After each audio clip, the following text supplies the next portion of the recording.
ত্রাণ দেবার নামে শুটিং করা বন্ধ করেন। ওইটা কোনো পিকনিক স্পট না যে 20,000 টাকা কালেকশন করে 10 জন চলে গেলেন। লোক দেখানো কাজ বন্ধ করেন।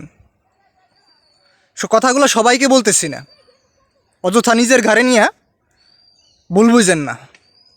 এরকম আছে যে 20,000 টাকা কালেকশন করে চলে যাইতেছে 10 জনে পিকনিক করার জন্য।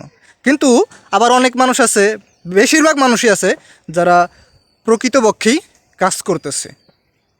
তাই আমি বলি যে শুটিং যারা করতেছেন তাদেরকে বলতেছি কথাগুলা, নিজের ঘাড়ে নিয়ে আমি কথাগুলো তাদেরকে বলতেছি যাদেরকে আপনি ত্রাণ দিতে যাইতেছেন তারা কিন্তু গরিব মানুষ না, ম্যাক্সিমামই গরিব মানুষ না।